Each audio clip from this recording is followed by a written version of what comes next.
Hello everyone, welcome back to Too Sweet MTG, welcome to another video. Today we're going to be looking at what's coming up in the world of Magic in 2025. And realistically there's only really one way that we can best present this information to you. And of course that is via the means of PowerPoint. Oh yeah, strap in, we're doing this. So, today we're going to be going over what we know is coming up in 2025. As you can see, we've got a fair bit of stuff. There are 6 sets over the course of the year.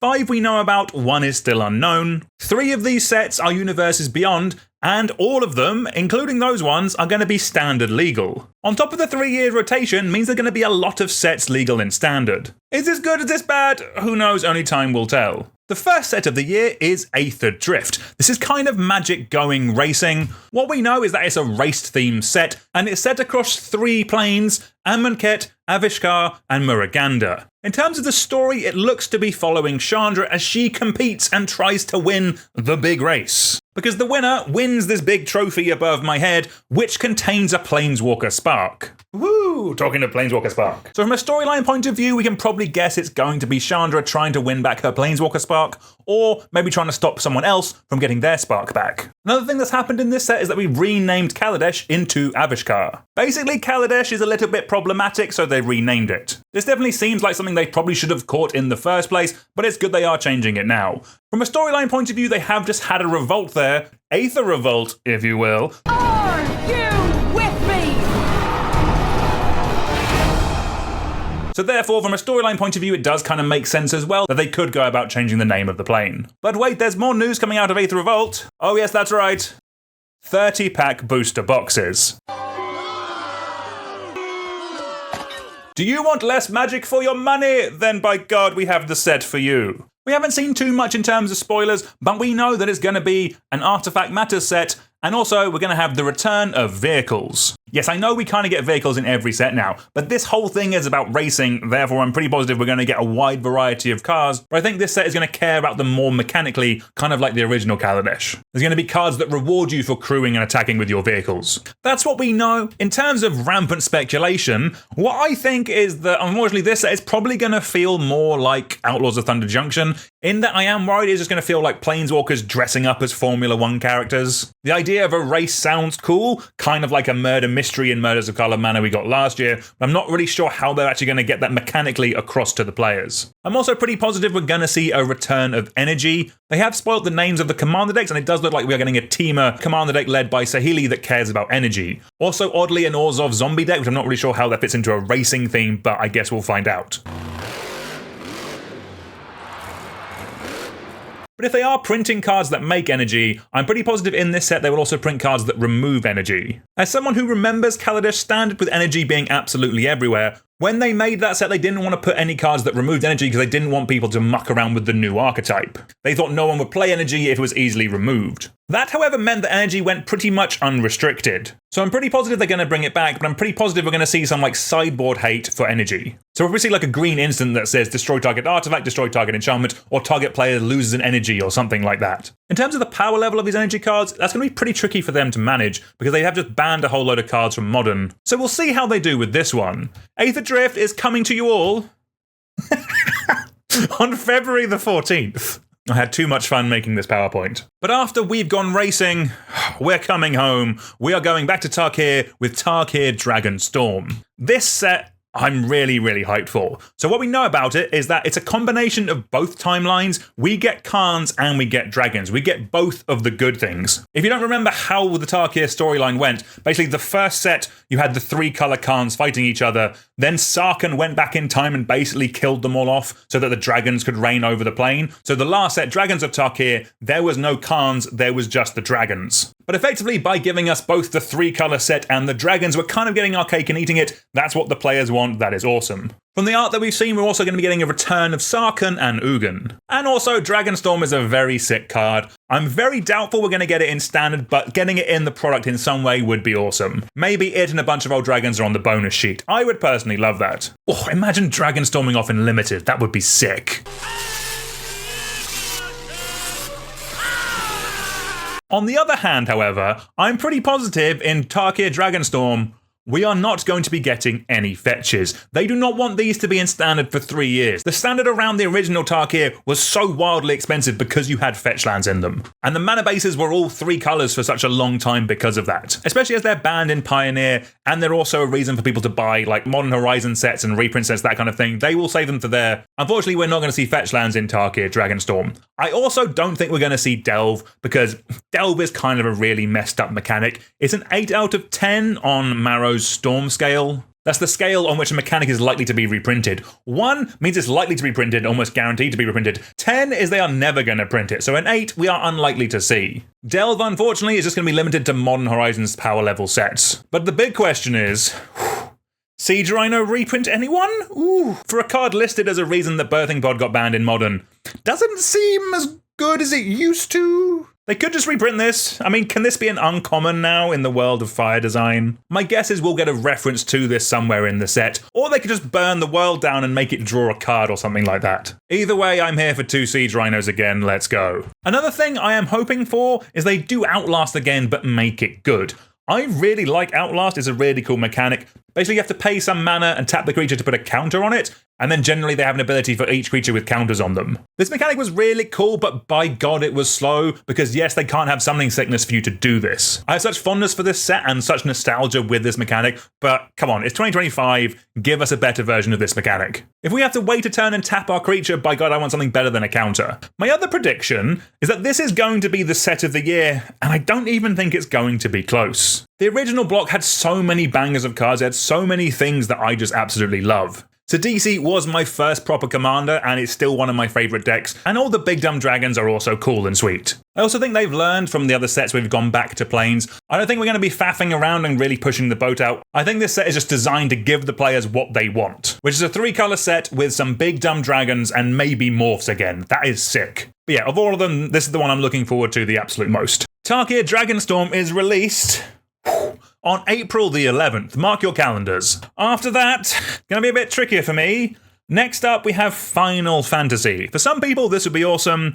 I am not the biggest Final Fantasy fan. I played quite a lot of 7 when I was a kid and got stuck climbing up some random pipe, and I've never played one since. But a lot of people play it, so hopefully there'll be some cool cards for me. So what do we know about Final Fantasy? So this is going to be the first standard legal Universes Beyond set. The power level isn't going to be as high as things like Lord of the Rings or even Assassin's Creed, because this is going to be designed to go through standard. Like if you think about Lord of the Rings, most of the cards are actually kind of fine. You could see them in a standard set. Obviously things like Orcish Bowmaster and One Ring, you could not. So I think the base power level is going to be similar, but you're not going to have those super high outliers that you got in Lord of the Rings. Those power outliers will probably come in the 4 commander decks that we know are coming with the set. In terms of what I would expect, I reckon there is still going to be at least one super broken card in the set that's going to need to be banned. And the reason for that is that originally, from all the documentation we have, Final Fantasy was going to be a modern legal set. There is definitely a world that when they started the design for Final Fantasy, like Lord of the Rings, it was going to be straight to modern. And as fans of powerful cards like Nardu and Skullclamp, last-minute changes can lead to unexpected results. So I'm pretty positive at least one card is going to slip through the cracks and kind of break everything. I would also guess, however, that this is going to be one of the most popular sets of all time. In terms of sales, I would reckon somewhere between Lord of the Rings and Modern Horizons 3, but probably not far off those. There is so many Final Fantasy fans out there. This is what they are describing as a big tentpole set. If we didn't have Marvel coming later in the year, this would be the biggest set of the year. But for the Final Fantasy lovers, you don't have to wait long. It is coming June 13th. I think like 7 weeks later after Final Fantasy, we have The Edge of Eternities. This is their big, bold space opera set, which if you don't know what that means, it's basically Star Trek.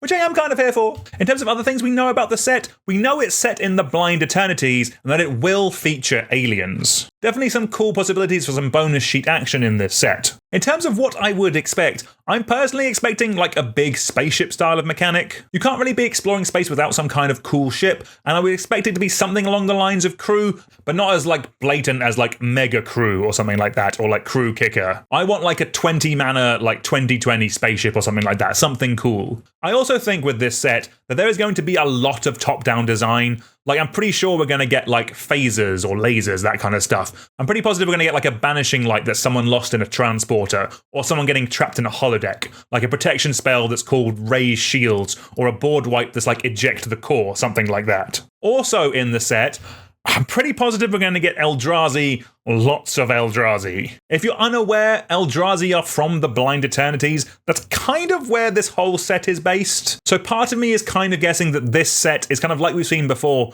where it's a bunch of people teaming up into like a federation, if you will, to fight all the Eldrazi. As someone who's a little bit bored of Eldrazi at the moment, I would like them to do other things, but I think because they're literally setting it in the plane where the Eldrazi are from, it's unlikely we're not going to see any. But Edge of Eternities is out on August the 1st. This is one I think could be cool. I'm kind of hoping this is like Duskmourn this year, where it's kind of one we didn't really know too much about, but are pleasantly surprised from. I think it definitely has a lot to promise. But let's keep the ball rolling now with probably what just was going to be the biggest set ever. Magic the Gathering presents Marvel Spider-Man. Now, we don't know much about this set because it is quite a long way out at this point. We know it's going to be standard legal, and we know from the secret layers that a lot of people are going to want this. In terms of my predictions, I'm expecting that we're going to see multiple Spider-Mans, whatever. Kind of like how in Lord of the Rings there was multiple copies of the same characters. I'm expecting we're going to see similar things here. Like, I'm pretty positive we're going to see every version of Spider-Man possible. Like, we're going to see Peter Parker, we're going to see Miles Morales, we're going to see the Nick Cage noir one. We are going to see absolutely all of them. But the part that I think's cooler, and probably why they chose Spider-Man first with this, is because of all the villains. Kind of like Batman for DC, Spider-Man sort of has the widest range of cool and interesting villains for them to choose from. So we're going to see like multiple Green Goblins, we're going to see Venom, Doc Ock, Vulture, Sandman, all that kind of stuff. Oh, balls. We're definitely going to get a Morbius card, aren't we? I don't want that. Don't give me that. But there's a lot for them to dig from here. I'm expecting it's just going to be really, really popular, obviously. From a mechanics point of view, I think we are going to see like heroes and villain matters cards. We saw heroes appear in the Marvel Secret Layer that train wrecked its way through the end of last year. And we've also seen villains before in an unset, so I think they'll both see a return. It'll be something like a board wipe that costs less if you have a bunch of villains, that kind of stuff. Like, maybe this isn't the set, but they're definitely going to unban Coalition Victory just in time for the Secret Layer where it's reprinted as Avengers Assemble, that kind of stuff. I'd also kind of guess like Edge of Eternities, there's going to be a lot of top-down design with this kind of stuff. But there's going to be like a web mechanic that's put stun counters on things. And as I've been saying a bunch, this is probably going to be the most successful Magic set of all time. Like, Lord of the Rings was extremely popular. I genuinely think this is going to blow the water out of any other set that's come before it. Marvel is just this massive juggernaut of stuff, and the fact that this is standard legal, and there's going to be more Marvel stuff coming over the next couple of years, means that people are going to keep coming back to this. Whatever records they have already, this is going to absolutely smash through them. And that all begins in TBA. We don't actually know the date yet. It'll be sometime in Q3, I think, this year. Probably October, November, kind of around the time that Duskmourn came out. But wait, we're not done. We have one more Magic set, the Unknown Universes Beyond set. So we don't actually know guaranteed what this set is now. In terms of my guesses, originally I was just thinking along the lines of it's just going to be another Marvel set. Like, maybe there's a spoiler in the name that they can't reveal until the film comes out in the summer, something like that. Or like a lot of people, I was thinking like a big IP, something like Game of Thrones. You know nothing. Initially, my bigger guess for the set was something like Star Trek. I was kind of thinking because they moved our Return to Lorwyn back to fit this set in. If they've already got a bunch of mechanics on the Edge of Eternities ready, they can just port them over into Star Trek. Logical. But that was until about a few hours ago, where Arena started giving away some spoilers. Arena was giving away the clues that this set at the end of the year, this Unknown set, was something to do with 4 different types of elements and outlandish characters, which had me sort of briefly hopeful that maybe we were going to get the 5th Element set. Which would absolutely slap. But unfortunately, it looks like we're just going to be getting Avatar: The Last Airbender instead. I really want Corbin Dallas as a card. If it is The Last Airbender, I guess cool. It's a bit niche to make a set out of an M. Night Shyamalan film, but I guess here we are. Apparently there was a cartoon tie-in where this picture came from. That does bring us on to, what else do I think we're going to see in 2025? We're obviously going to see more Commander product. We have had a Universes Beyond Commander product every year now. They have said they are going to start bringing this back a little bit, but I reckon there's at least one of these coming somewhere in the year. I'm holding out for 4 more Warhammer ones. But who knows, I guess we will wait and see. And then obviously we also have more Secret Layers. The Marvel one sold out, as we all know, in just 4 hours, so they're obviously going to do this again. Doing more Marvel just seems like the obvious home run here that I think they'll probably do. They're already working on all of these cards anyway. Just do more artwork for them and print them a year earlier and they will sell out. And that was the list. Thank you all very much for watching. I hope people like the PowerPoint. I thought I'd try something new. That's going to do it from me. Please remember to like, share, subscribe, all that good stuff. And until next time, we'll see you all soon. Goodbye.